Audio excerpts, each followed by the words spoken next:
Hello everyone, welcome to C I Z plus. मैं हूं अक्षय राज अग्रवाल और मैं आज आपके लिए एक बहुत ही स्पेशल कोर्स लॉन्च कर रहा हूं इस यूट्यूब चैनल पर, जिस पर जितने भी पंजाब के एस्पिरेंट्स हैं for junior engineer and SDO, उनके लिए मैं free previous year questions video course चलाऊंगा इसी चैनल पर। अगर आप न्यू विजिटर हैं इस चैनल पर तो सब्सक्राइब करना मत भूलिएगा, और अगर आप ओल्ड विजिटर हैं तो वापस से ही हमें अपनी प्रिपरेशन रीस्टार्ट करनी है, रिज्यूम करनी है, क्योंकि अब भी हम जानते हैं कि न्यू गवर्नमेंट ने डिसाइड किया है और अनाउंस भी किया है कि बहुत सारी वैकेंसीज अब आने वाली हैं इंजीनियरिंग को लेकर। स्पेशली अगर मैं मंडी बोर्ड की बात करूं और वाटर सप्लाई एंड सैनिटेशन की बात करूं, बिल्कुल मैं एक स्पेशल आपके साथ एक सेशन कंडक्ट करूंगा जिसमें मैं पर्टिकुलरली बात करूंगा कि वो वैकेंसीज कब आएंगी, कितनी वैकेंसीज हैं, किस तरह का पैटर्न रहेगा, और उसके आपको कैसी प्रिपरेशन स्ट्रैटेजी रखनी चाहिए, क्या टिप्स एंड ट्रिक्स होनी चाहिए, वो ज़रूर मैं आपसे बात करूंगा। But without wasting any time further, हम सबसे पहले स्टार्ट करते हैं, अपनी बैंग ऑन हिट करते हैं कि जो अभी रिसेंट 2021 में जो पेपर हुआ था, 2022 में जो पेपर हुआ था, अभी मार्च में जो पेपर हुआ है, 6 मार्च को जो पेपर हुआ था, उसी को हम सबसे पहले क्वेश्चंस उसके डिस्कस करते हैं, उसके आंसर्स डिस्कस करते हैं। क्योंकि ऐसा देखा गया है कि पीपीएससी ही जो पेपर कंडक्ट करेगा इस बार भी, अपकमिंग पेपर्स सभी पीपीएससी कंडक्ट करेगा, वो क्वेश्चंस काफ़ी रिपीट भी होते हैं, न्यूमेरिक्स चेंज हो जाते हैं, बट कंसेप्ट रिमेन्स सेम। तो इसलिए आपको प्रीवियस ईयर क्वेश्चंस कर लेना बहुत ज़रूरी है। पंजाब के aspirants, please pull up your socks. आप बिल्कुल अपना प्रिपरेशन को स्टार्ट करिए, क्योंकि बहुत सारी वैकेंसीज अब लाइंड अप हैं पंजाब में। एंड इनफैक्ट अगर कोई और भी देख रहे हैं जो आउट ऑफ पंजाब के स्टूडेंट्स हैं, वो भी इस वीडियो को जरूर देख सकते हैं, बिकॉज ये क्वेश्चंस एसएससी जेई और उनकी स्टेट में भी पूछे जा सकते हैं। मैं हूं Akshay Raj Agarwal and C I Z plus is back again. हम देखते हैं नेक्स्ट स्लाइड पर।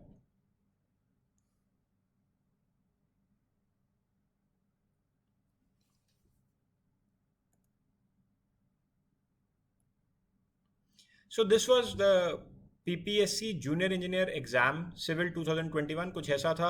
ये 6 मार्च 2022 को पेपर कंडक्ट किया गया। इसकी नोटिफिकेशन 21 में थी, इसलिए इसको पेपर 21 बोलते हैं, बट 6 मार्च 22 को ये कंडक्ट किया गया था। तो हमें सेट ए को डिस्कस करूंगा। Before I actually start with discussing questions, मैं आपको बता दूं, you can go to CIZplus.com, जिसपे आपको पंजाब जेई एसडीओ एई का सक्सेस गारंटी पैक मिलेगा। कुछ इस तरह से उसका इमेज आपको दिखेगा। आपको इस पैक में कंप्लीट प्रिपरेशन करवाई जाएगी, जिसमें सभी स्ट्रीमलाइंड लेक्चर्स हैं, कॉम्प्रिहेंसिव कोर्सेज हैं, बहुत ही एप्ट, और जो आपके लिए रिक्वायर्ड लेक्चर्स हैं वो डाले गए हैं। सभी टेक्निकल और नॉन टेक्निकल 100% कंप्लीट कोर्स है ये। इसमें कोई भी लेक्चर ऐसा नहीं है जो नहीं है, चाहे वो टेक्निकल का हो या नॉन टेक्निकल का हो। टेक्निकल जो नए सब्जेक्ट्स आए थे जैसे इंजीनियरिंग, डिज़ाइन, ड्राइंग, अर्थक्वेक, ये सब इसमें डाले गए हैं। अगर मैं नॉन टेक्निकल की बात करूँगा तो पंजाब जीके, कंप्यूटर, और भी जो कंप्लीट नॉन टेक्निकल में होता है जैसे जनरल एप्टीट्यूड, न्यूमेरिकल रीजनिंग, ये सब कुछ आपके, लॉजिकल रीजनिंग, ये सब इस कंप्लीट इस पैकेज में है। इसीलिए इसका नाम सक्सेस गारंटी पैक है, जिसका स्टूडेंट्स का बहुत अच्छा फीडबैक हमें ऑलरेडी मिल रहा है। You can check out on our app CIZ plus, या फिर आप CIZplus.com पर भी जा सकते हैं। हम स्टार्ट करते हैं दोस्तों फर्स्ट क्वेश्चन से, जो कि 6 मार्च जूनियर इंजीनियर के पेपर में पूछा गया था। वो है ये। आप अपनी स्क्रीन पर देख सकते हैं, द टू सब methods adopted for projection technique. ये क्वेश्चन की मैं बात कर रहा हूँ, फर्स्ट क्वेश्चन की।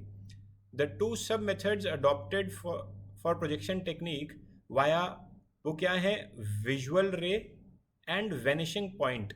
ये दो मेथड्स हैं, they are four, first option है isometric projection, second is perspective projection, orthographic projection या ट्रिग्नोमेट्रिक प्रोजेक्शन।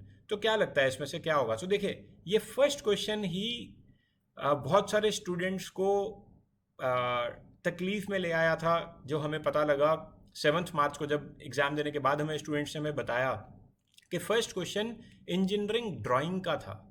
अब देखिए, इंजीनियर, इनफैक्ट सेकंड क्वेश्चन भी जो मैं डिस्कस करने वाला हूँ, ये सेकंड क्वेश्चन, फर्स्ट और सेकंड, ये दोनों ही इंजीनियरिंग ड्राइंग के क्वेश्चंस थे। अब जब आप ये पढ़ेंगे तो आपको पता लगेगा विजुअल रे मेथड और वैनिशिंग पॉइंट मेथड, ये दोनों पर्सपेक्टिव प्रोजेक्शंस इसका करेक्ट आंसर होगा। तो आपको ये समझना पड़ेगा, कंप्लीट सब्जेक्ट को पढ़ना पड़ेगा। तो आप याद कर सकते हैं visual ray method and vanishing point method, they are for perspective projections. Next मैं बात करता हूं, the length to height ratio of a closed field arrowhead is. Again this question is from engineering drawing. अब सबसे पहले इस question को समझते हैं। क्लोज्ड फील्ड एरोहेड का मतलब क्या होता है? तो एरोहेड देखिए, इसको हम एरोहेड बोलते हैं, दिस इज एरोहेड। अब ये एरो जो है ना, ये ओपन फील्ड है जो मैंने अभी ड्राइंग में बनाया है। अगर मैं इसको यहाँ से क्लोज कर दूंगा ऐसे, इसको मैं ऐसे करके क्लोज कर दूंगा तो ये बंद कर दिया तो ये क्लोज हो गया। अगर फिल्ड कर दिया, फिल्ड करने का मतलब है कि बीच में हैचिंग कर दूंगा अगर ये कंप्लीट, अब ये क्लोज्ड फिल्ड एरोहेड बन गया है। अब इसकी लेंथ टू हाइट रेशियो पूछी गई है। तो लेंथ टू हाइट रेशियो का मतलब ये हुआ, सपोज मैं आपको कलर चेंज करके बताता हूँ, लेट्स से ग्रीन कर। तो देखिए इसकी ये है लेंथ, दिस इज लेंथ, और यहां से लेकर यहां तक ये है हाइट। तो हमारे से पूछा क्या गया है? लेंथ टू हाइट रेशियो, यानी कि एल बाई एच रेशियो पूछा गया था। So L by H ratio कितना होता है इसका? तो ये आपको याद करना होगा, this is 3:1। So length is 3 times that of height. So समझ लग गया? क्लोज्ड फील्ड एरोहेड का मीनिंग क्या होता है? This is L by H. L by H ratio वो है 3:1। नेक्स्ट मैं मूव करूंगा थर्ड क्वेश्चन पर। सो हम चलते हैं क्वेश्चन नंबर 3 पर। ओके, तो आप अपनी स्क्रीन पर देख रहे हैं, the coefficient of friction depends on. Coefficient of friction किस पर डिपेंड करता है? Nature of surface, area of contact, relative speed of surface, या बोथ ए एंड बी। सो एक बहुत सिंपल क्वेश्चन था। ये आप क्लासेस, प्राइमरी क्लासेस 9-10 क्लासेस में आपने इसको सीखा है। हम जानते हैं that frictional force is equal to mu into normal reaction, where mu is coefficient of friction. Now this coefficient of friction depends only on the nature of surface. ये area पर डिपेंड नहीं करता। ये इसलिए इसका करेक्ट आंसर हो जाएगा option number A. ये सब लोग जानते हैं। फिर भी फ्रेंड्स, अगर आपको कोई डाउट है, आप कमेंट बॉक्स में कमेंट कर कर पूछ सकते हैं जो भी आपको डाउट है। अगर आप मेरी किसी बात से डिसएग्री भी करते हैं कि नहीं सर इसका आंसर ये नहीं, ये हो सकता था, तो भी आप ज़रूर कमेंट करिए। आई ट्राई माई बेस्ट कि मैं आपको रिस्पॉन्ड करूँ, और इसी वे में आप सीख भी जाएंगे। नेक्स्ट हम देखते हैं क्वेश्चन नंबर 4। अब ये एक न्यूमेरिकल था। A block resting on a plane just begins to slide when the plane is inclined at 30 degree to the horizontal. The coefficient of static friction is. अब ये नाम का न्यूमेरिकल है, बहुत ही स्ट्रेट फॉरवर्ड सीधा साधा numerical.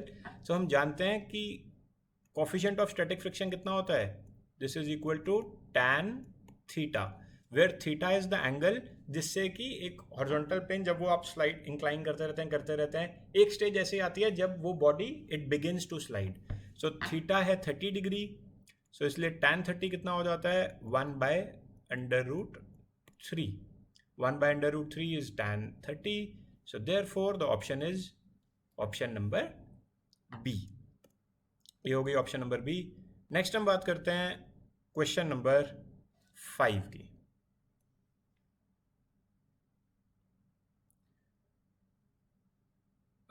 just hold on. Question number 5, yes, okay. So ये अब एक सिंपल न्यूमेरिकल है, बट इस पेपर ने ये बताया कि जूनियर इंजीनियर के एग्जाम में भी न्यूमेरिकल्स आ सकते हैं। ऑल्दो बहुत सिंपल आते हैं, बट आते हैं। जो कि इससे पहले हमें स्टूडेंट्स हमेशा ये बोला करते थे कि सर एसडीओ में तो आते हैं बट जेई में नहीं आते। तो जो स्टूडेंट सिर्फ जेई की प्रिपरेशन कर रहा है वो बेसिक न्यूमेरिकल्स भी छोड़कर जाता था, बट इस बार आए थे। तो आप देखिए इस क्वेश्चन को, the beam shown in the figure below is in equilibrium, the distance A is. अब इक्विलिब्रियम में है, इसका मतलब sum of all the forces and sum of all the moments is 0। So downward force ये है 40 Newton, ये है 10 Newton. तो यहाँ पर एक ही सपोर्ट है, ये अपवर्ड रिएक्शन देगा। सो ये रिएक्शन कितना होगा? आप सीधा बोल सकते हैं sum of downward forces it will be equal to sum of upward forces, क्योंकि इक्विलिब्रियम है। तो टोटल डाउनवर्ड फोर्स कितनी है? 40 न्यूटन, और ये 40 newton plus 10 newton is equal to 50 newton. So इसलिए रिएक्शन कितना हो जाएगा? 50 न्यूटन। ये तो हम सीधा सीधा बोल सकते हैं। अब हमें क्वेश्चन में स्मॉल ए निकालना है, तो हम कैसे निकालेंगे? हम sum of moments equal to zero कर देंगे तो किसी भी पॉइंट के अबाउट आप मोमेंट को निकाल सकते हैं. लेट से हम इस पॉइंट के अबाउट मोमेंट देखते हैं. इस पॉइंट के अबाउट मोमेंट अगर देखेंगे तो 40 न्यूटन की वजह से तो मोमेंट जीरो हो जाएगा. अगर ये 10 न्यूटन की वजह से देखूंगा, ये देगा कुछ ऐसे क्लॉकवाइज सेंस में, ये 50 न्यूटन देगा कुछ एंटी क्लॉकवाइज सेंस में. सो पहले क्लॉकवाइज सेंस में देखते हैं. 10 मल्टीप्लाइड बाय डिस्टेंस कितना है 10, this will be equal to 50 newton multiplied by ये डिस्टेंस है a. सो देयरफॉर a कितना हो जाएगा 100 divided by 50, that means 2 metre. So इसलिए इसका आंसर आप सीधा सीधा विदाउट एनी टाइम डिले आप डायरेक्ट ऑप्शन बी करके आ सकते थे. और देखो बहुत इजी क्वेश्चन हैं, टफ नहीं है, बट थोड़ा सा कंसेप्ट, सिंपल सा कंसेप्ट. पहले आपको रिएक्शन फाइंड आउट करना था और उसके बाद आपको sum of moments equal to zero कर कर ए फाइंड आउट कर लेना है. तो टफ नहीं है, बट अगेन अगर आपका कंसेप्ट क्लियर है तो ही आप क्वेश्चन को कर पाएंगे, नहीं तो नहीं कर पाओगे. ठीक है, ओके. आगे चलता हूँ क्वेश्चन नंबर 6 पर, जो कि मुझे एक और न्यूमेरिकल दिखाई दे रहा है. तो ये आ गया क्वेश्चन नंबर 6 आपकी स्क्रीन पर. Okay, just hold on. ये सब डिलीट कर देते हैं.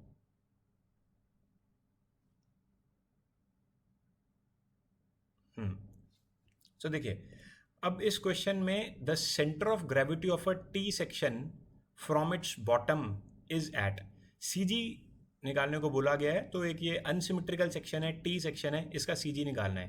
कैसे निकालते हैं हम सी जी? हम जानते हैं that Y C G is equal to A one Y one plus A two Y two divided by A one plus A two. तो आपको क्या करना है, आपको इस अनसिमेट्रिकल बॉडी को सबसे पहले एरियाज में डिवाइड करना है. तो आप इस टी सेक्शन को कुछ इस तरीके से करिए. लेट से इसको हम ए वन बोल देते हैं, इसको हम ए टू बोल देते हैं. तो ए वन कितना होगा, ए वन हो जाएगा 50 इंटू, अब ये कितना है, दिस विल बी इक्वल, ये टोटल है 200, 200 में से 50 चला गया तो ये है 150. सो 50 इंटू 150. और ए टू कितना है, ए टू अपर वाला इसका एरिया कितना हो जाएगा, ये भी हो जाएगा 150 इंटू 50.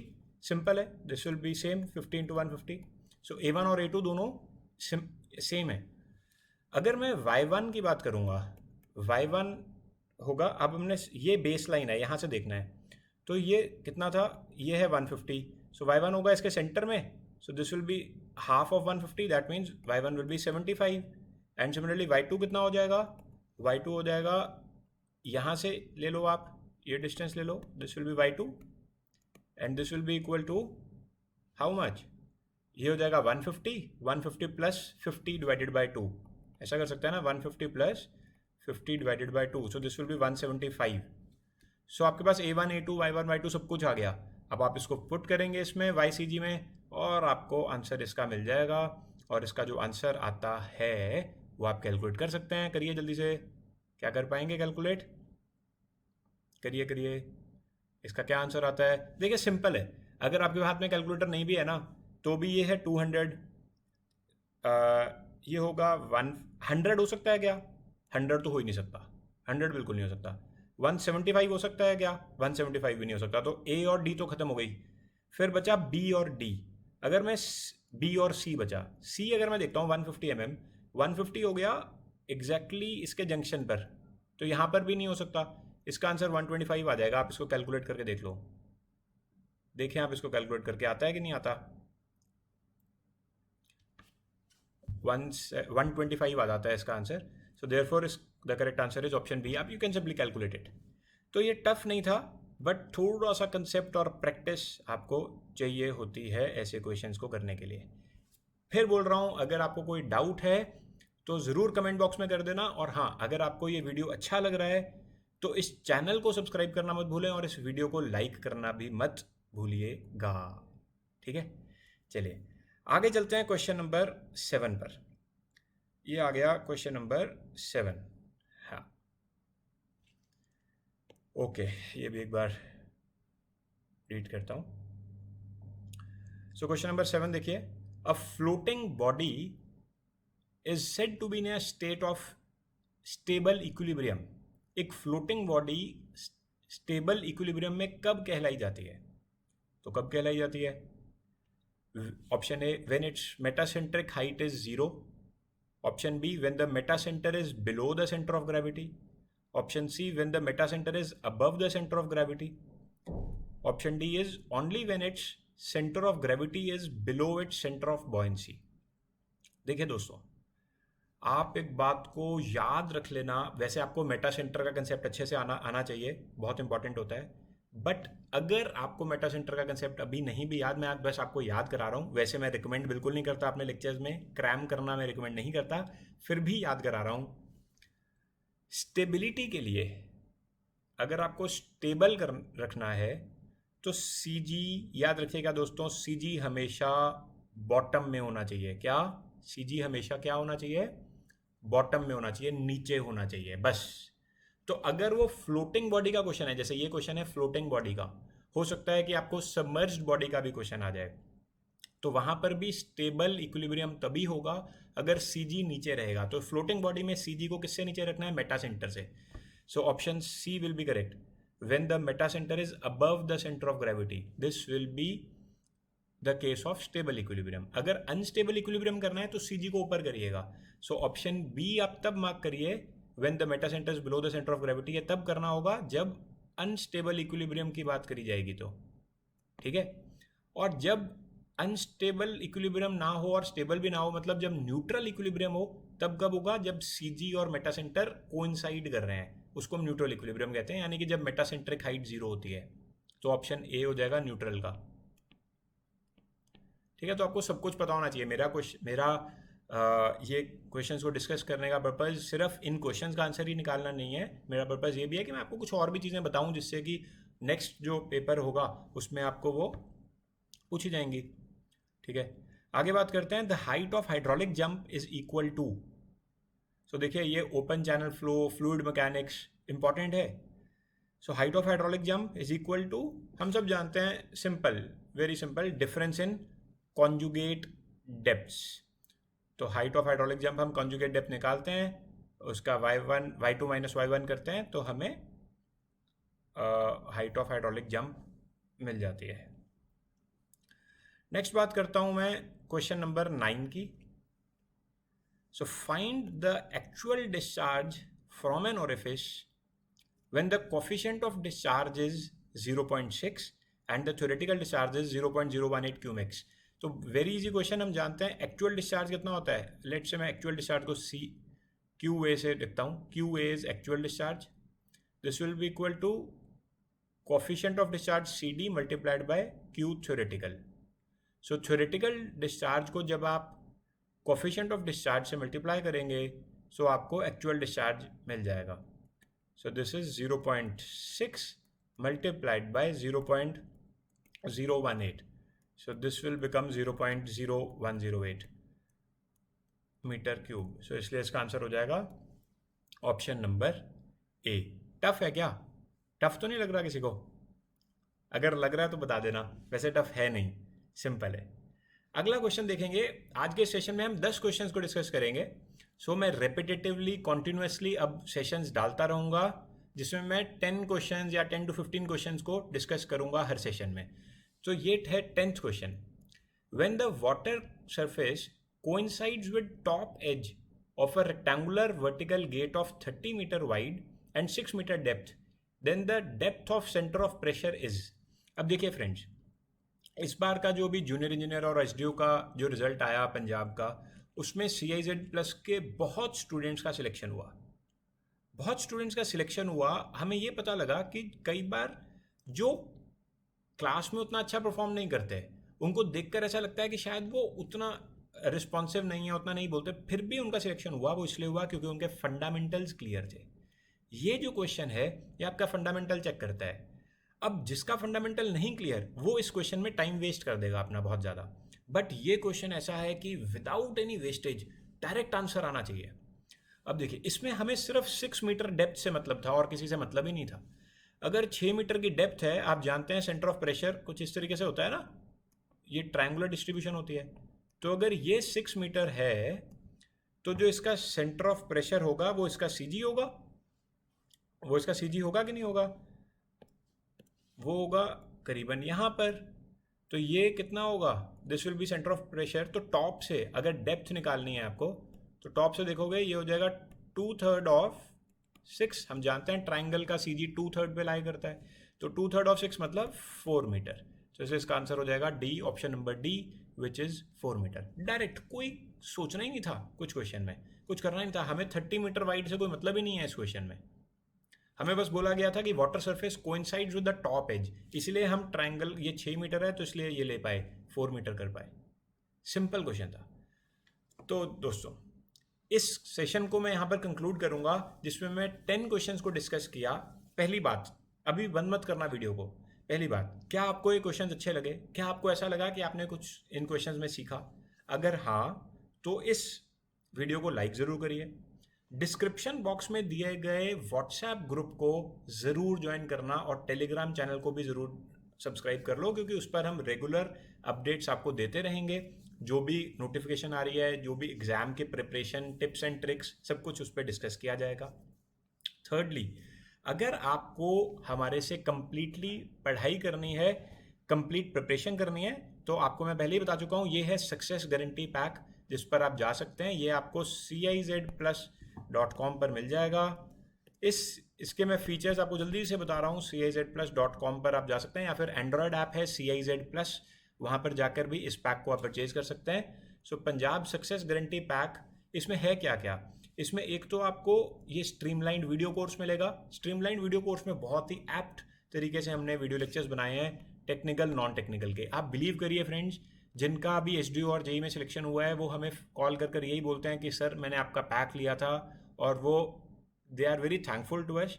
मैं उनको ये बोलूँगा कि आपका जो खुद की आपकी मेहनत है, आपका जो एक्शन है, आप अगर एक्शन टेकर हैं, तभी आपने ये पैक लिया था और आपने इस पैक को कंप्लीट पढ़ाई करी, तभी आपका सिलेक्शन हुआ।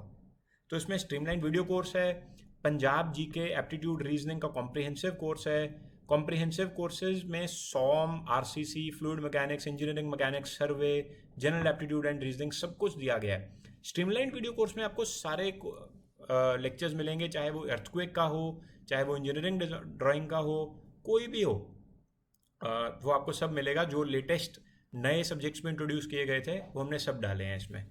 फिर इसके साथ साथ आपको फुल मॉक टेस्ट सीरीज मिलेगी, MCQ वर्कबुक जिसमें टॉपिक वाइज क्वेश्चंस हैं वो भी आपको मिलेंगे, और पंजाब के सभी SDO और JEE प्रीवियस ईयर क्वेश्चंस को वीडियो सॉल्यूशंस के साथ आपको दिया जाएगा।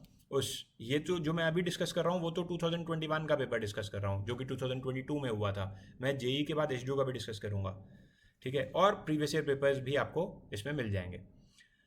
तो फ्रेंड्स, इसके साथ ही मैं आपको नेक्स्ट सेशन में फिर मिलूंगा। तब तक के लिए thank you for watching this video and all the best.